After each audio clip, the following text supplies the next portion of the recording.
Hey, this is Colteastwood. A lot of news has come out lately because there's been a heavy, concrete rumor that has been confirmed by Windows Central, which brings all of your Xbox news that ends up being true, and Digital Fondling.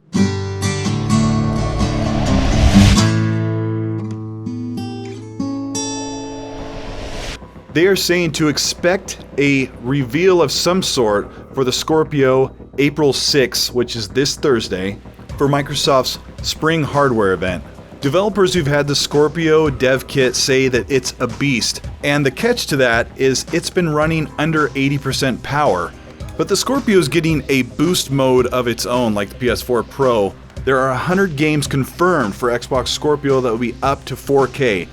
Forza 5, Forza 6, Forza Horizon 2, Forza Horizon 3, Gears of War 4, Gears of War Ultimate, Mass Effect Andromeda, Witcher 3, Shadow of Mordor, Titanfall 2, GTA 5, Fallout 4, and Halo Master Chief and Halo 5. That's crazy. There's a whole bunch of other games, but these are like the standout games that I heard in the list.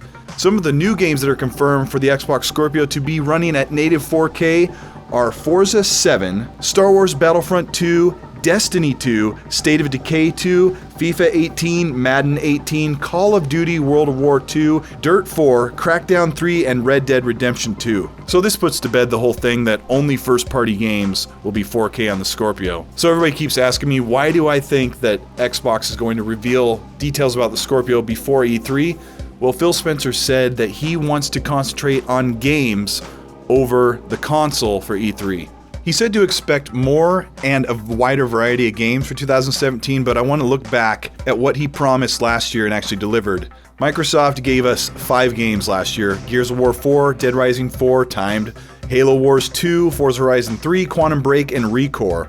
This year they're promising Sea of Thieves, State of Decay 2, Crackdown 3, Halo Wars 2, and Forza 7. Now there's some indie games that I didn't mention, but I try to stay consistent with my videos. So there's games like Voodoo Vince, Phantom Dust, Rise and Shine, Tacoma, and stuff like that. Cuphead's one of the cool ones, but the reason why I bring that up is I get a lot of arguments about how PlayStation has been releasing games left and right, quote unquote.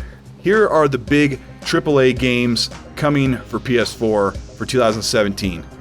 Yakuza 0, Neo, Horizon Zero Dawn, Nier Automata, MLB The Show, GT Sport, and Uncharted Lost Legacy. It's nearly been confirmed today that Sony will bring Spider-Man, the Insomniac game, by 2017. So that pushes PS4 up to 8 games. So certainly both consoles have their games coming out for the year. PlayStation has way more. If you're okay with indies or Japanese games, most of those games you can't even pronounce. The problem is, Sony only delivered 40% on their promises for E3 2016 games. Microsoft delivered 60% of their games, but 2 of them were canceled. It's like I keep telling you guys, the exclusive argument is ridiculous. There aren't that many games. When you're looking at 5 per year, that's not very good. Developers are saying that the Scorpio will be the preferred best for first-person games console, and technically that means that it will be the best console for multi-plat games. So it got me thinking, we can't call this thing the Scorpio forever. What's it really going to be called? Are we going to find out April 6th what they're going to name the Xbox One Scorpio? So a friend of mine said, why not call it the Elite, the Xbox One Elite? And I thought, well, you can't do that because there's a controller called the Elite, but why not? Why not release the Scorpio with the Elite controller and call it Xbox One E, Xbox One Elite, or how about Xbox One Prime? Autobots, transform and roll out.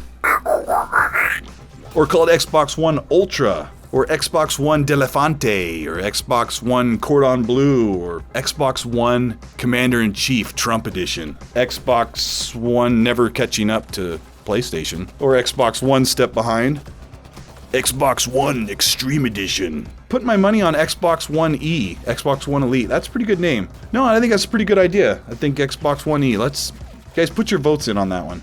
So the last thing I want to end with is this argument that nobody's going to buy a Scorpio. Some people think it's going to be $600, $700. I won't even get into that because that's ridiculous. A friend of mine said it's really only for the hardcore gamers, the real hardcore Xbox people that don't have a PC will probably buy this, and that could be a small number of gamers, but I look back and the PlayStation sold nearly 10 million consoles from holiday up until now, and they won't tell you which one of those were Slims and which one of those were Pros, but I would assume they sold a good number of Pros.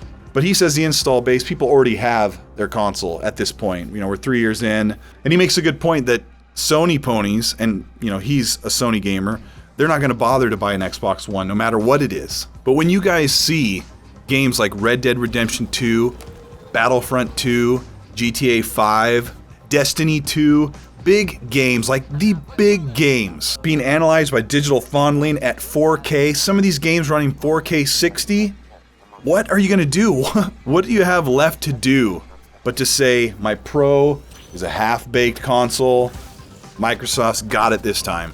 And they will, and like I said last video, they've got it now until PlayStation 5 comes out.